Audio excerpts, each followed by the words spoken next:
Olá, pessoal, de volta com o Semicast. Ricardo, você tá bem, Ricardo? Tudo em paz, Carlinhos. Ricardo, a gente traz aqui uma convidada que eu considero especial, a Alicia Oliveira. Tudo bom, Alicia? Como é que você tá? Ela é especial, tudo tranquilo.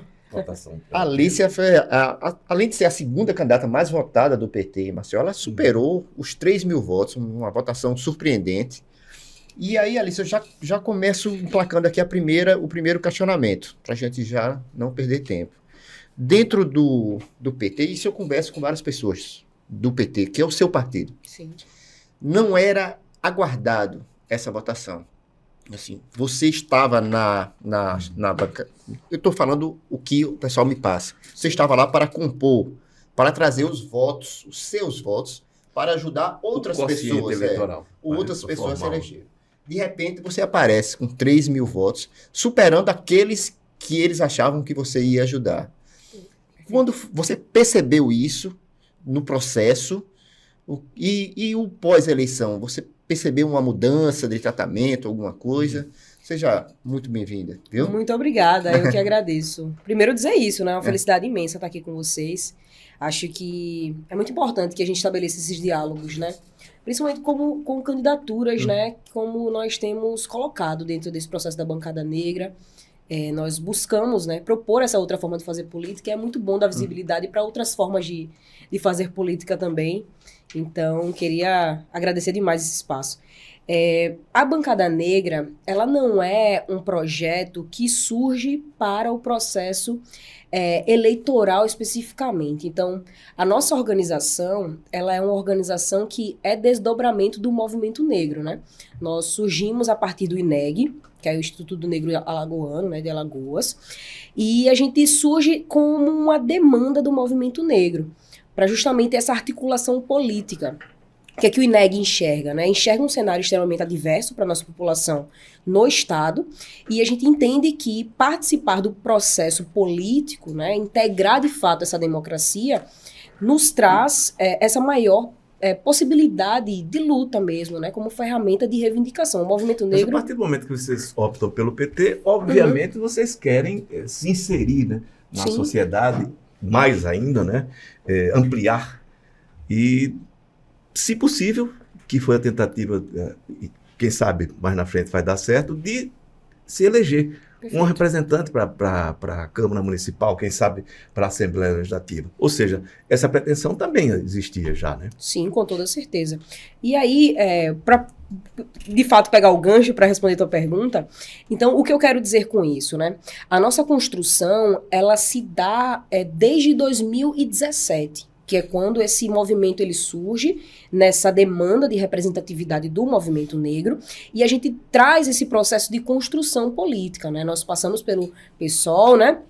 Fizemos a nossa construção, reivindicamos esse espaço dentro da política, contribuímos também para a discussão, né, dessa identificação que nós estamos nos colocando dentro da esquerda alagoana.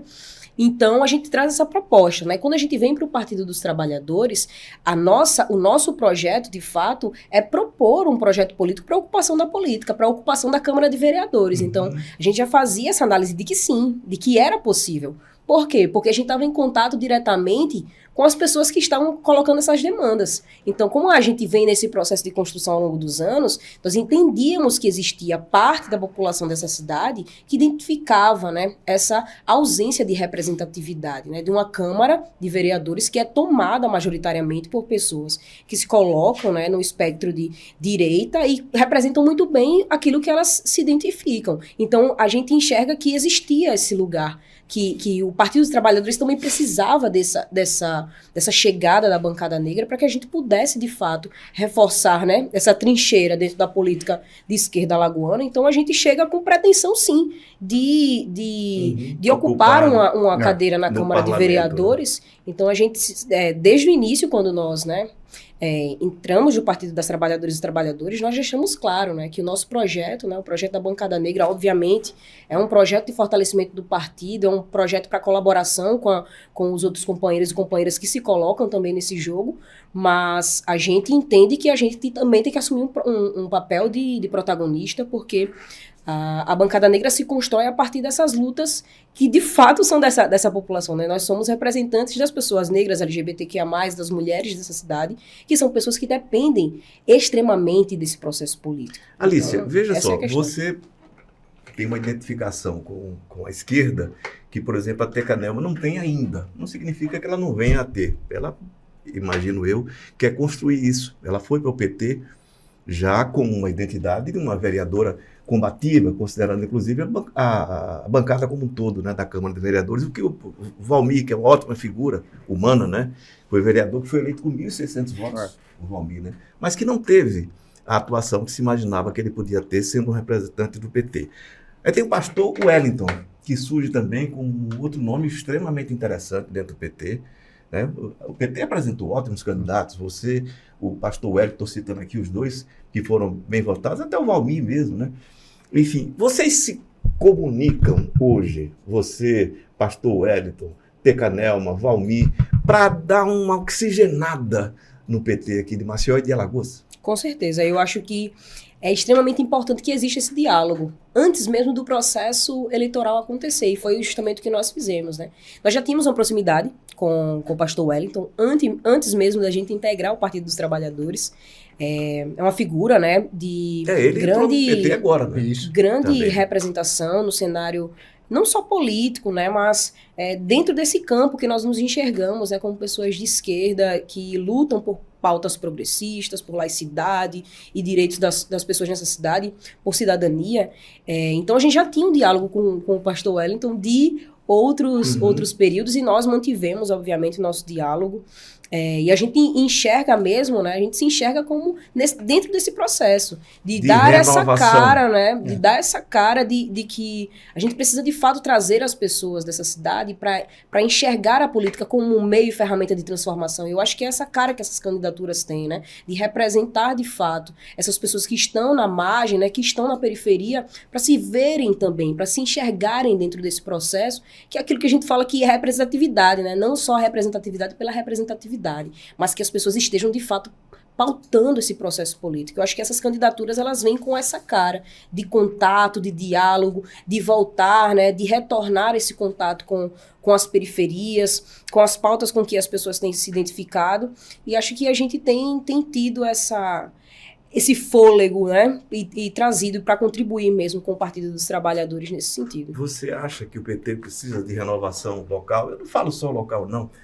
Recentemente vi uma entrevista do Zé Disseu, muito boa. Eu acho o personagem mais lúcido do PT no plano nacional, o Zé Disseu, e ele dizendo isso, né? Ele diz, olha, a direita hoje disputa sindicato de farmácia, de engenheiro, tudo que a esquerda fazia, né? Disputa dos sindicatos, associações, e a esquerda abandonou esse território desse embate. Ou seja, essa renovação sempre se deu a partir dos movimentos sociais. Não está na hora de retomar isso? Com toda certeza. E eu acho que essas duas candidaturas, elas têm as similaridades aí, né? Nós, na bancada negra, surgimos a partir do movimento negro. A candidatura do pastor Wellington, por exemplo, a partir do MST, né? Que também traz esse aporte, esse diálogo para a cidade. Então, acho que o movimento social, nós nunca nos colocamos fora, né, desse processo. O movimento negro nunca se enxergou fora desse processo. Desde que a gente se organiza, a gente tenta acessar esse lugar político. O MST está desenvolvendo um trabalho muito importante, inclusive nesse sentido. Que é o movimento social mais vivo do Brasil, o MST, sim, né? Com certeza. E que tem, né, uma importância muito grande nesse momento também de estabelecer esse diálogo com a cidade. Então, nós enxergamos essas similaridades, né, entre as nossas candidaturas, e acredito que seja de consenso geral que nós precisamos, sim, renovar, né, e retomar esse contato, de fato, com as periferias, porque é desse lugar que o Partido dos Trabalhadores e das Trabalhadoras vem. Então é interessante que a gente retome esse contato, não que ele tenha sido abandonado, né, mas que a gente precisa estabelecer outras formas também de diálogo. É muito comum que dentro da política, né, as pessoas enxerguem esse processo aí como retorno às bases. Mas nós dizemos, dentro do movimento negro, que nós não vamos retornar às bases, porque nós não saímos de lá. Nós não somos, né? Convenhamos, isso é exceção, né? Na verdade é o seguinte, a associação de moradores de bairros, a direita foi entrando nessa seara, né? e hoje controla através dos conselhos tutelares, Tutelares. etc. E tal, a periferia, de forma geral. Exatamente. Enfim, não é a hora de brigar com a direita nesses espaços? Com certeza. E é justamente por isso que eu tô falando. A gente não saiu de lá, então a gente sabe a realidade dessa cidade. A gente sabe que nós temos, por exemplo, um prefeito que representa esse projeto direitista na cidade de Maceió e que a política que ele tem feito é uma política de mascarar e de maquiar a realidade, né, para quem está percebendo isso de forma distorcida. Mas nós sabemos de fato quais são as demandas que estão dentro da periferia, porque a gente vive esse cotidiano. A gente sabe que a ausência de creches, por exemplo, a gente sabe que a ausência de infraestrutura para as escolas, de como os próprios... Eu sou professora, eu sei da realidade da educação na cidade de Maceió, eu sei que é extremamente defasada. Inclusive, as pessoas tiveram a oportunidade agora, né, nesse processo eleitoral, de visitar as escolas municipais e observar como é que é a realidade, né? Qual é a realidade que a gente trabalha nesse cenário. Fala sobre transporte público, fala sobre mobilidade urbana. Então, várias questões, né? Violência que atinge diretamente, né, a população negra. Então, nós sabemos quais são os problemas reais dessa cidade. Inclusive com as polícias, né? Exatamente. Então, a gente entende que, a partir desse lugar, de saber a realidade dessa cidade, a gente vai para o enfrentamento. Então, a gente não pode abandonar esse sentido dessa luta, né? Obviamente que a direita e a extrema-direita, né, mais recentemente, ela tem utilizado várias ferramentas, né, para ocupar esses espaços, mas a gente também tem que se colocar... Foi o ensinamento que a esquerda deixou. À frente para... A gente tem que se colocar nesse lugar também de disputa, né? Acho que é muito importante que candidaturas como as nossas tenham, né, ocupado esses lugares, e eu acho que o resultado ele tem sido sentido, mas é importante lembrar que não é um trabalho de curto prazo, é um trabalho de longo e médio prazo. Nós estamos nesse processo desde 2017 e agora a gente conseguiu ser a segunda candidatura mais votada do Partido dos Trabalhadores. Eu diria que é a primeira do PT, né? Considerando que até Canel ela migrou agora, né? Sim. Ela chegou ao PT agora, acho que vai demandar um tempo para que ela se integre efetivamente, que são as bandeiras históricas, né, da esquerda brasileira. Ela é uma boa parlamentar? Até porque a Câmara Municipal de Maceió é de uma nulidade impressionante. Impressionante. Né? Mas ainda sobre o que o Ricardo falou, só para a gente findar esse assunto. O que muda agora no PT?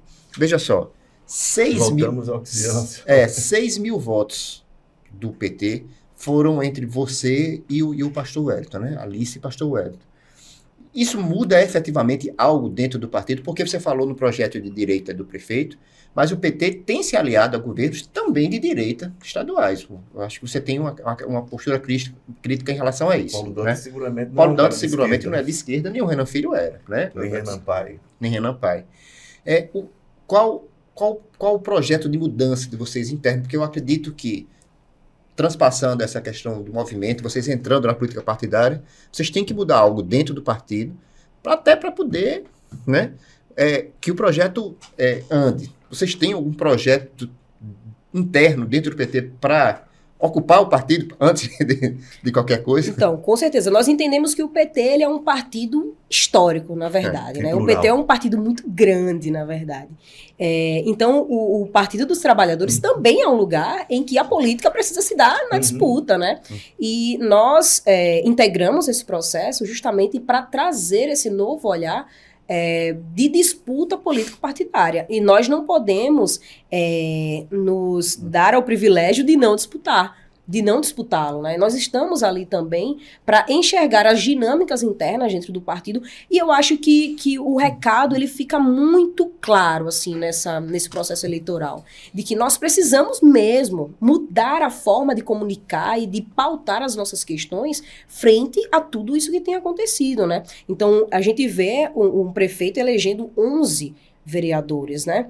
E um avanço a passos largos desse discurso extremamente conservador, né?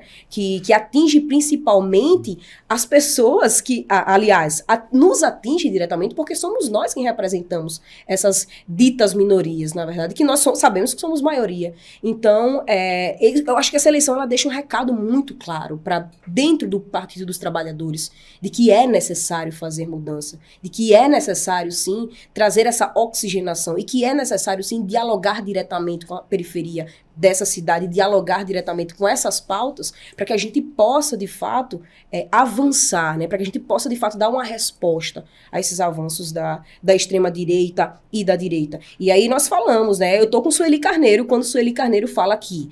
A Sueli Carneiro, ela já foi muito distorcida numa fala que ela disse, que é entre direita e esquerda, nós somos negros. Mas ela falou também, ela disse, mas a nossa função é empurrar sempre a esquerda mais para a esquerda.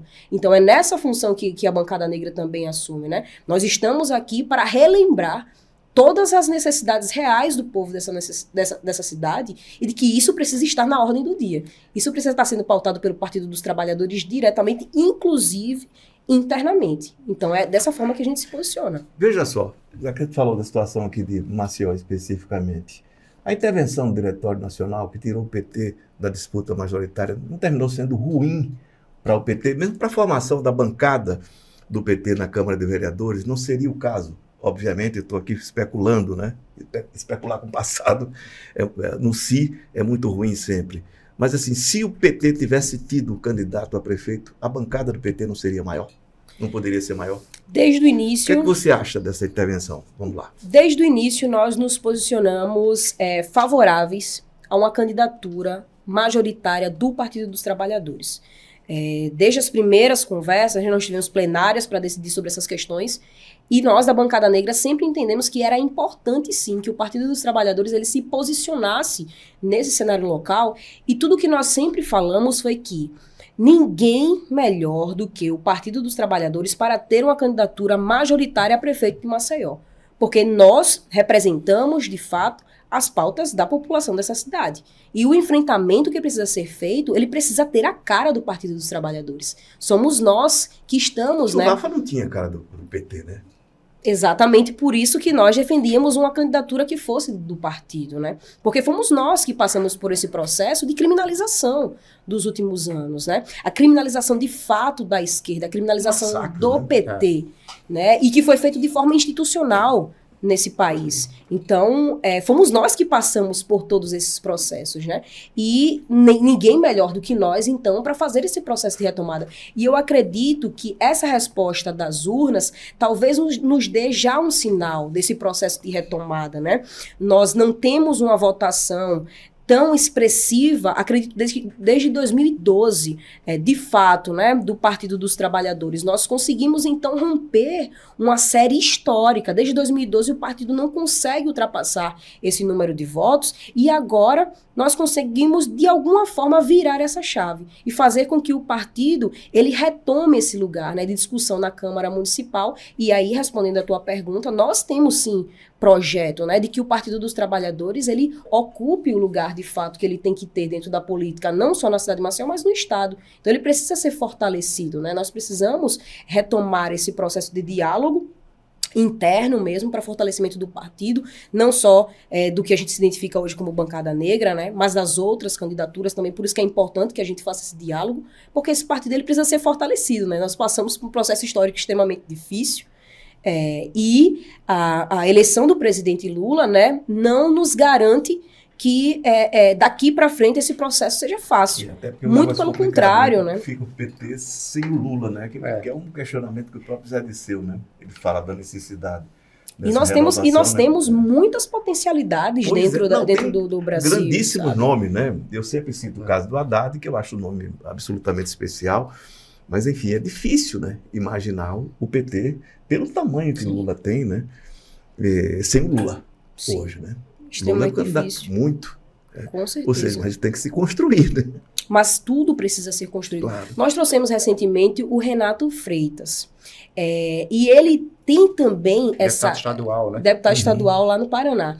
E ele tem também dado, né, um sinal de para onde caminha a esquerda dentro do nosso país. Nós observamos essa candidatura do Renato dessa forma, porque é justamente esse diálogo direto com as próprias periferias que o leva, né, para esse lugar dentro de um contexto extremamente difícil, contraditório, né, num ambiente extremamente hostil, né, em que a extrema-direita também domina, né, punjante, ali no Paraná, mas ele consegue romper Paraná, essa Santa barreira. Catarina, Rio Grande do Sul, são 3 estados difíceis. Exatamente. Né? Mas aí a gente hoje. vê ascender uma figura de um homem negro que vem da periferia e em que a população deposita sua confiança. Então, a gente entende que é para esse lado que nós devemos caminhar, né? É para aí que a esquerda ela caminha no Brasil e que precisa caminhar na cidade de Maceió. A gente precisa fazer avaliação nesse pós-eleição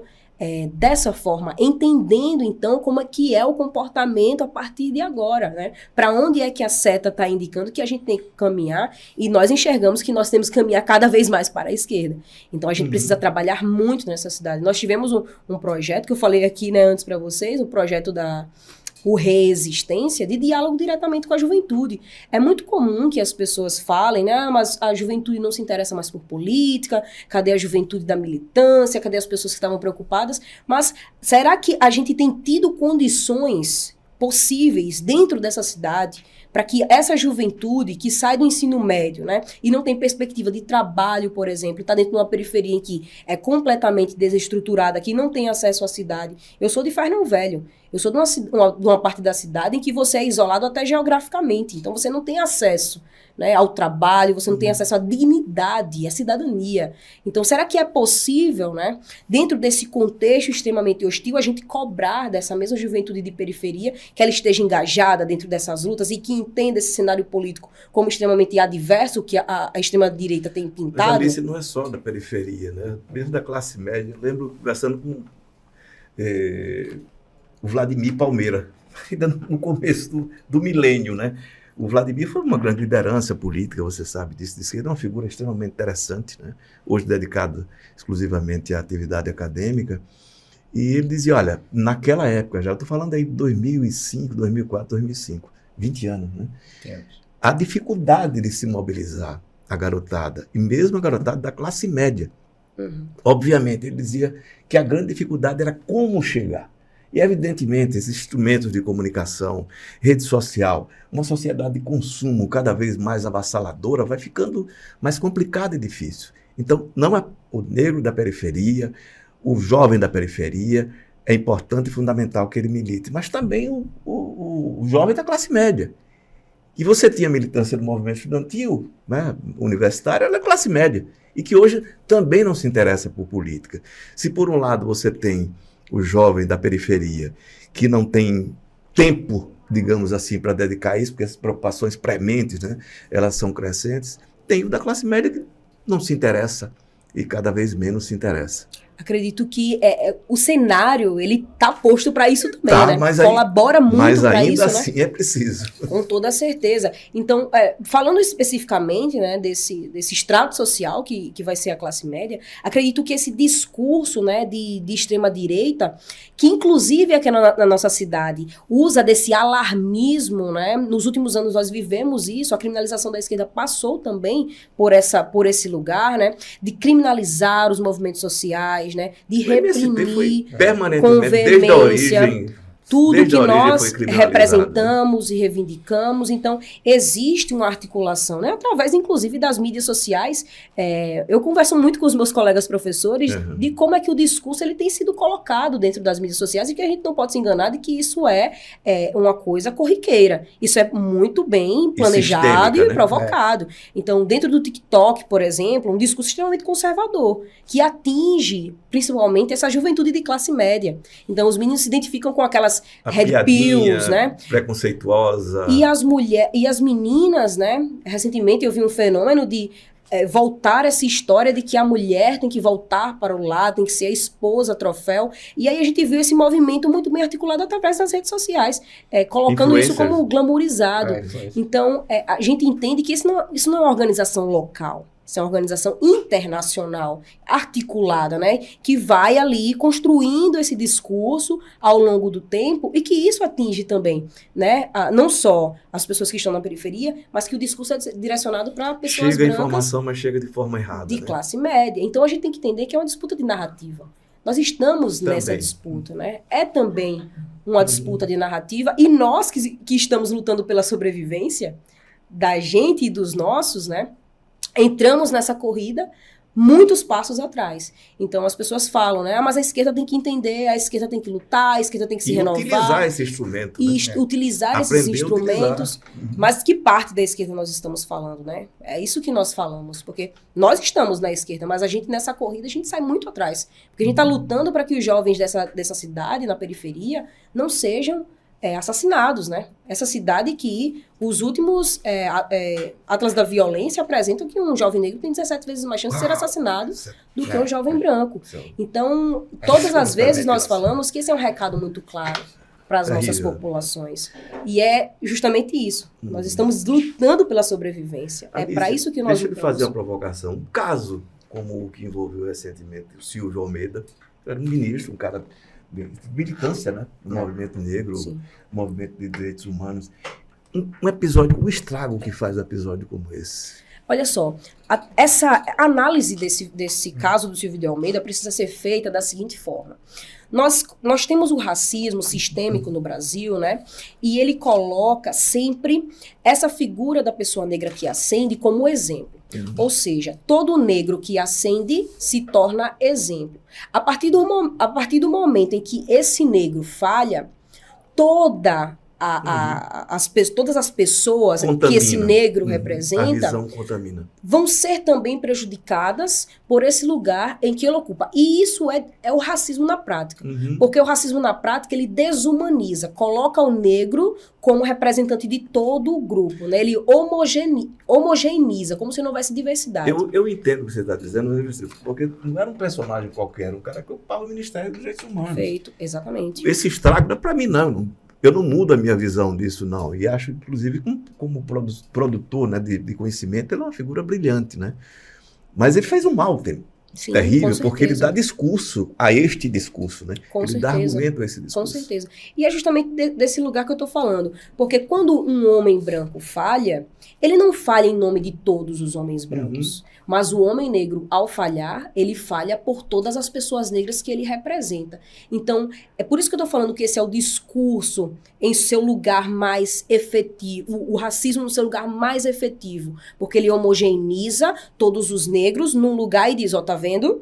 Negro é essa pessoa que falha. Então, é justamente essa... É profundamente injusto. Agora, entender o seguinte, o Lula, quando escolhe o Silvio Almeida, escolhe também por ele ser negro. E é muito bom que seja isso. Então, tem um preço do outro lado dessa história. Quando acontece esse episódio, enfim, o Carlinhos, quando me incomodou, não por nada, pelo massacre, né, da mídia de forma geral, né, em relação ao personagem. Mas, enfim, termina sendo muito ruim, independentemente de qualquer coisa. Mas isso nos relembra que, ao cometer alguma infração... Não acho que ele tenha cometido por ser negro, não. Não, ponto. Exato. É justamente para isso que nós, do movimento negro, temos chamado a atenção, né? Para que a gente não caia no estereótipo e invalide toda uma construção que não começa com Silvio de Almeida. O movimento negro não se articula a partir única e exclusivamente dele. Nós temos histórico dentro desse país, né? Nós temos que honrar muito o nome de Lélia Gonzalez, de Conceição Evaristo, nós temos que respeitar muito o trabalho dessas mulheres, que até hoje, a Lélia não mais, né? Mas Conceição continua aí, atuando para que o movimento negro caminhe, né? Abdias do Nascimento, precisamos respeitar esses nomes e entender que as nossas pautas, elas não vêm de agora, não começaram hoje. O Silvio, ele é um produtor intelectual, né, que foi importantíssimo para o movimento negro, mas que,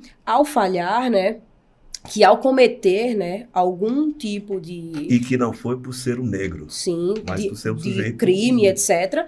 Que não caia no estereótipo de que é porque era uma pessoa negra e que não invalide a escolha do presidente Lula, né, nesse momento, porque... Ele colocou uma mulher negra. Exatamente. Escolhe agora, né, uma mulher negra para trazer também essa representatividade, porque entender que nós estamos falando de outras... Dizer é o seguinte, não tenha dúvida nenhuma. Sim. Chega ali, os olhos, ó.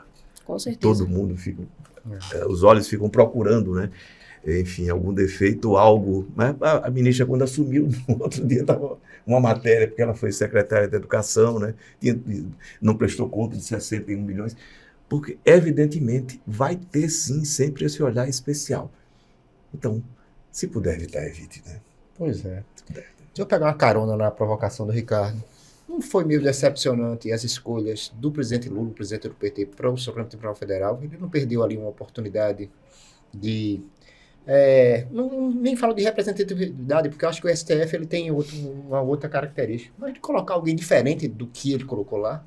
Então, eu acho que a nossa função dentro do governo Lula, né, não de agora, desde o primeiro mandato do governo Lula, né, o movimento negro esteve presente, fez as reivindicações, forçamos a estrutura por dentro, né, e reivindicamos, inclusive, né, nessa última escolha, que fosse escolhida, né, uma mulher negra para o cargo, e eu acredito que nós temos nomes muito qualificados dentro Surgiram, né?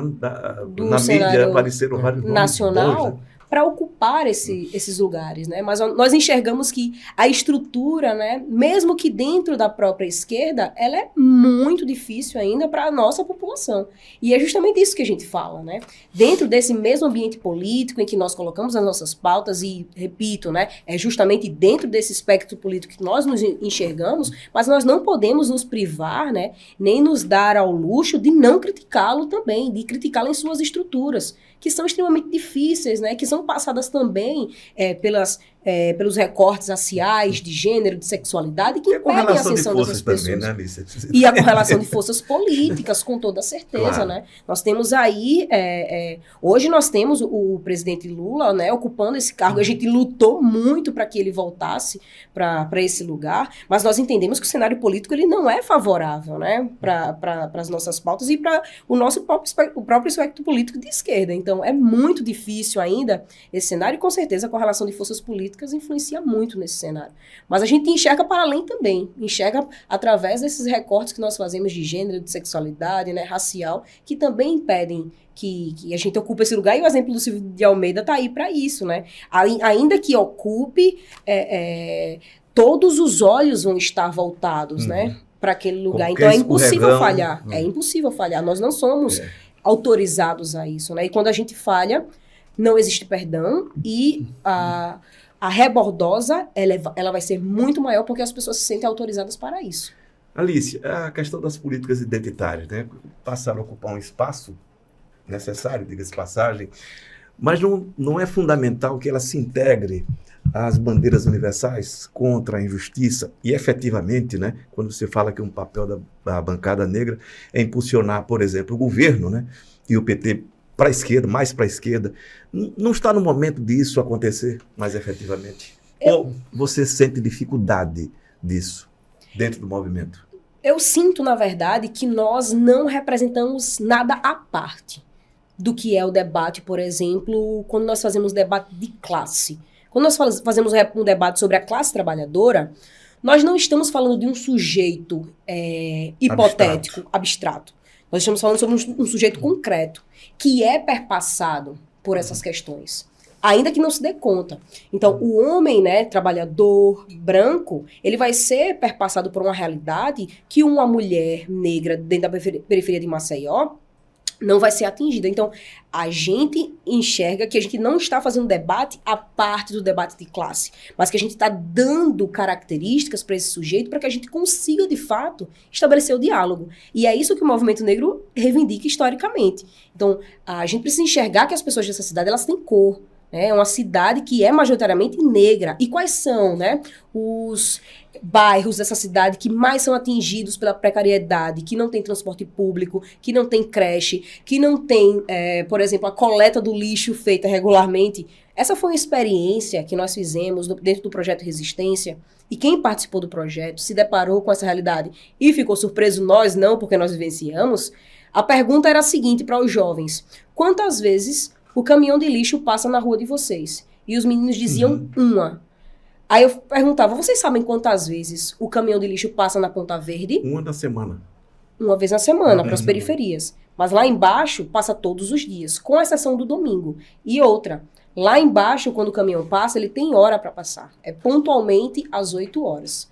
Essas pessoas, elas entenderam que essa estrutura, essa infraestrutura urbana não funciona para as periferias, não só porque essas pessoas são pobres, mas nós estabelecemos uma correlação com todo o passado colonial dessa cidade, em que as pessoas enxergam que quem está na periferia e o lugar de pessoas negras é junto do lixo. E que essas pessoas podem sim conviver com essa falta de estrutura, mesmo que sejam essas mesmas pessoas que acordam 5 horas da manhã, pegam um ônibus lotado para Ponta Verde e vão colocar o café da manhã dessas pessoas que têm o lixo coletado todos os dias. Então, esse paralelo, ele é extremamente necessário, inclusive para as pessoas que não têm esses direitos estabelecidos na cidade, para que a gente possa categorizar e dar significado para o que acontece nessa cidade. Porque muito do que acontece dentro das periferias, quando a gente vai falar sobre política, é falta de identificação. A gente não se identifica com esse discurso, né? Não, óbvio, vamos falar sobre os trabalhadores precisam estar sendo pautados, mas quem são esses trabalhadores? Será que essas pessoas estão, na verdade, no mercado formal dentro dessa cidade? Porque muitas dessas pessoas, na verdade, não enxergam mais esse mercado formal como possibilidade. É o capitalismo cada vez mais precário, né? Convenhamos. Os meus alunos... A discussão sobre o capitalismo é necessária. Exatamente. Eles não se enxergam mais dentro desse mercado de trabalho. Eu trabalhei em escolas públicas em que os meninos saíam diretamente para fazer Uber. E hoje eles continuam fazendo isso. Saem para ser barbeiros, saem para ocupar outros postos dentro da cidade em que eles estão extremamente expostos, inclusive, dentro dessa dinâmica.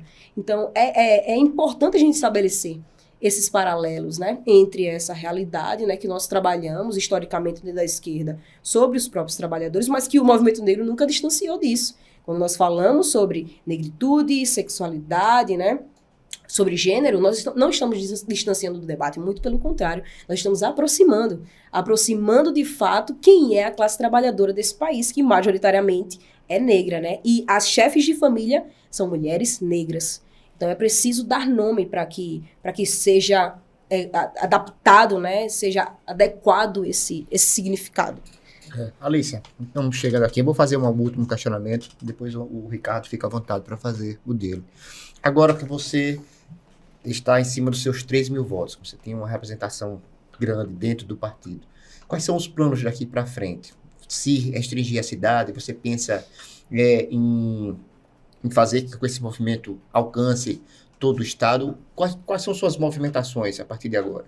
Então, nesse pós-eleição, nós estamos, na verdade, não nesse pós-eleição, né? Durante todo o nosso processo de construção, nós afirmamos que nós fazemos parte e disputamos a política partidária, mas nós não nos limitamos a ela.